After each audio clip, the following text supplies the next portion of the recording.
In the dimly lit corridors of ancient time, before the echo of empires and the march of legions, the land that would become Rome was a tapestry of hills, wild forests, and winding rivers.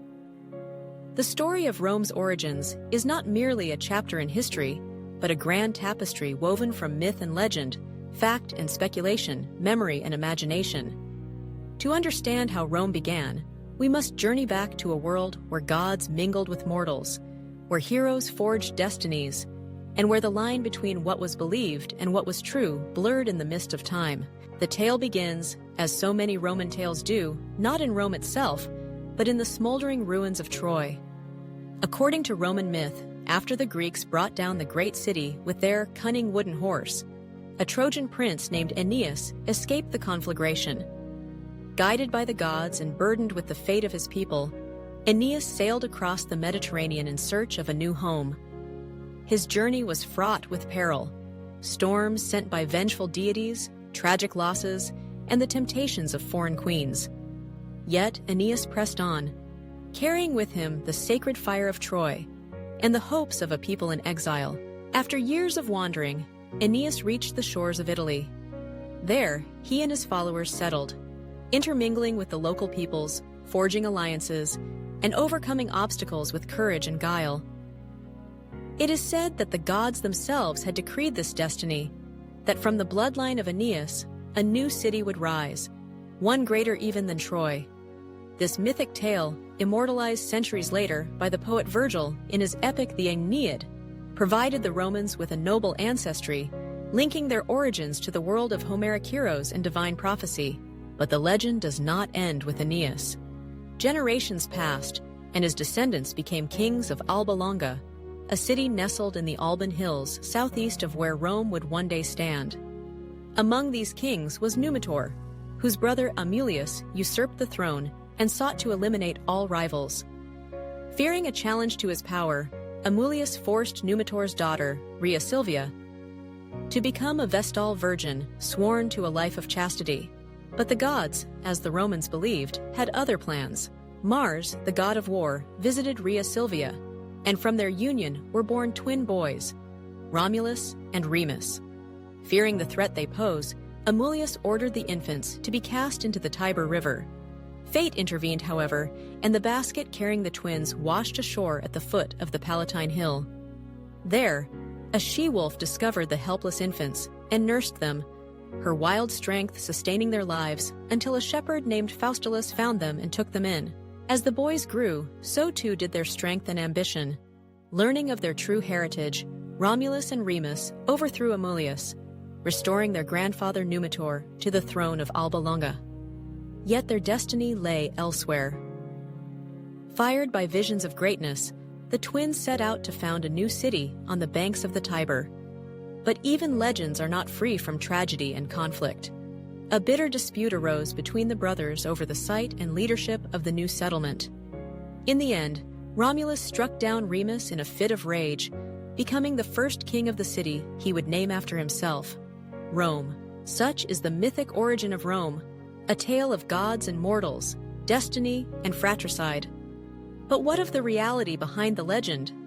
Archaeology and historical analysis offer us glimpses into the true origins of Rome, buried beneath layers of myth and memory.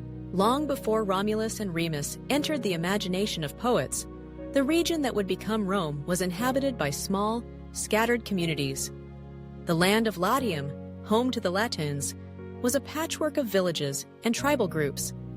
The earliest evidence of settlement on the Palatine Hill dates back to the 10th century BCE. Here, atop the strategic hill, people built simple huts of wood and thatch, clustered together for protection and mutual aid. Gradually, these communities coalesced. The marshy valleys between the hills were drained, and rudimentary roads and tracks connected the settlements. The Tiber River, winding its way through the landscape, offered access to trade routes and fertile land.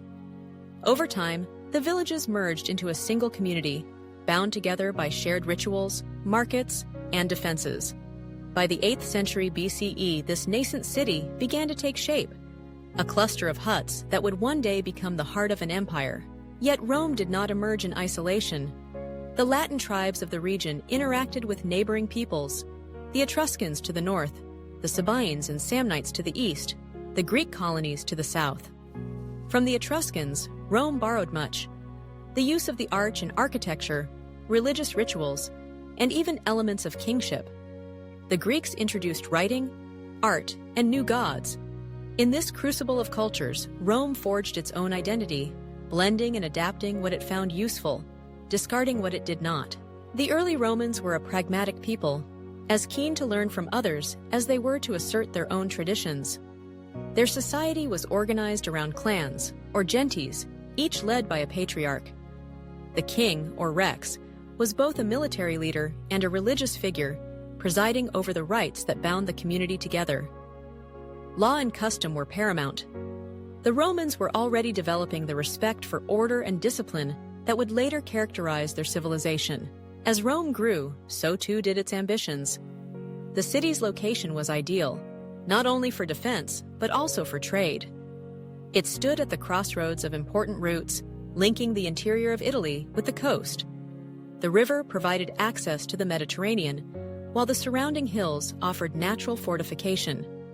The early Romans built walls and temples, markets and forums, laying the foundations for the city's future splendor.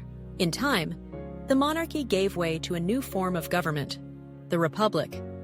The Romans, ever mindful of the dangers of absolute power, established a system in which authority was shared among elected magistrates and a senate made up of the city's leading citizens.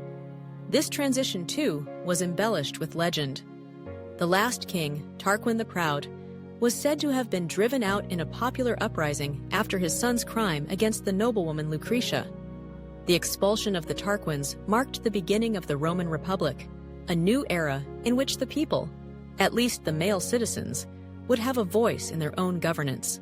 Yet even as the Republic was established, the memory of Rome's mythic origins persisted.